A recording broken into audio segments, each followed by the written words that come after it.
Bonjour, je m'appelle Priscille. Et lui, c'est Cléophas, mon époux. Nous habitons à Ain-Karem en Judée, au sud de la Palestine. Nous sommes les voisins et amis de Zacharie et d'Élisabeth depuis toujours. Au fait, Priscille, tu l'as vu ce matin, Elisabeth? Moi, j'ai essayé de trouver Zacharie, mais depuis qu'il ne parle plus, on ne le voit plus. C'est vrai que depuis qu'il est monté à Jérusalem pour accomplir en tant que grand prêtre son service d'offrande de l'encens à l'intérieur du sanctuaire, il est devenu muet. Figure-toi qu'Élisabeth m'a raconté qu'un ange était apparu à ce moment-là à Zacharie et lui avait annoncé qu'elle aurait un fils. Impossible pour nous d'y croire, nous le savions bien, et en étions désolés pour tous les deux, mais Elisabeth était la stérile, comme on le disait au village. Et pourtant, J'ai vu de mes propres yeux son ventre s'arrondir de mois en mois. Vraiment, rien n'est impossible à Dieu. La joie est revenue dans cette famille, mais Zacharie ne parle toujours pas. la semaine dernière, alors que je travaillais au champ, j'ai vu arriver chez Elisabeth sa jeune cousine Marie, je crois. Oui, elle est arrivée avec empressement de Nazareth en Galilée, un petit village où rien ne se passe, d'habitude. En tout cas, elle a l'air jeune, cette cousine. Et quelle lumière dans ses yeux! Parce que tu l'as vue? Tu sais bien que nous les femmes, on a toujours des occasions de se rencontrer. Et alors? C'est incroyable. C'était le lendemain de sa visite. Je n'avais jamais vu Élisabeth aussi radieuse, encore plus que le jour où elle a appris qu'elle était enceinte.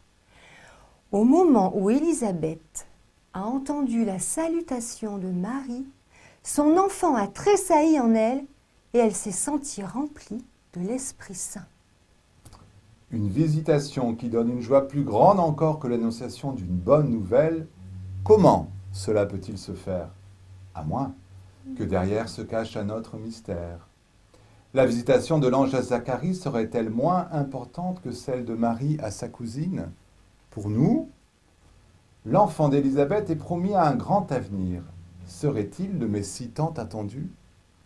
Nos pères dans la foi nous racontent que l'histoire du salut est souvent ponctuée de visites du Seigneur à son peuple. Elles ont pour but de le relever et de le sauver. Au cours de ces visites, le Seigneur parle à un cœur humble, simple, abandonné et confiant, fidèle dans la prière qui s'ouvre à la miséricorde du Père. Zacharie m'a d'ailleurs écrit l'autre jour sur sa tablette que s'il ne parlait plus, c'était à cause de son manque de confiance en Dieu. Ah, faire confiance quoi qu'il arrive, c'est le seul chemin qui nous mène vers l'amour. Élisabeth, elle, y a toujours cru. Elle m'a dit que Marie était bénie plus que toutes les femmes, car elle a cru à l'accomplissement des paroles qui lui furent dites de la part du Seigneur. Mais quelles paroles ont pu ainsi faire bondir de joie un enfant dans le sein de sa mère? Tu le gardes pour toi, Cléophas. Marie est enceinte, elle aussi. L'ange Gabriel l'a visitée pour lui annoncer que le fruit de ses entrailles était béni.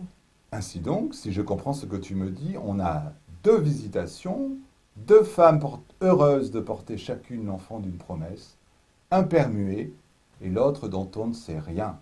Qu'est-ce que cela signifie? Regarde bien ces deux femmes. L'une est vieille, l'autre très jeune. Tu comprends? Non, toujours pas.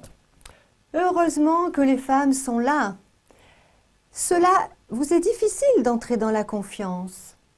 Bon, Dieu restaure un corps ridé duquel il efface la honte et offre à son peuple la nouvelle alliance par une jeune fille vierge. Ces deux enfants seront porteurs de cette alliance, chacun avec sa propre grâce. Nous verrons bien. C'est vrai que chacun de nous a sa propre grâce.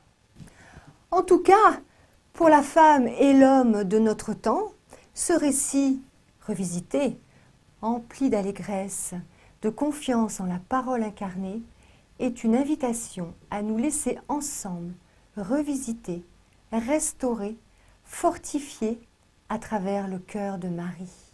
Oui, Jésus veut rencontrer nos familles, quelles qu'elles soient, pour que la grâce de Noël habite en nos cœurs et nous permette, nous aussi, de vivre des visitations auprès de celles et ceux qui en ont tant besoin. À vous toutes et tous, joyeuses visitations et bon Noël.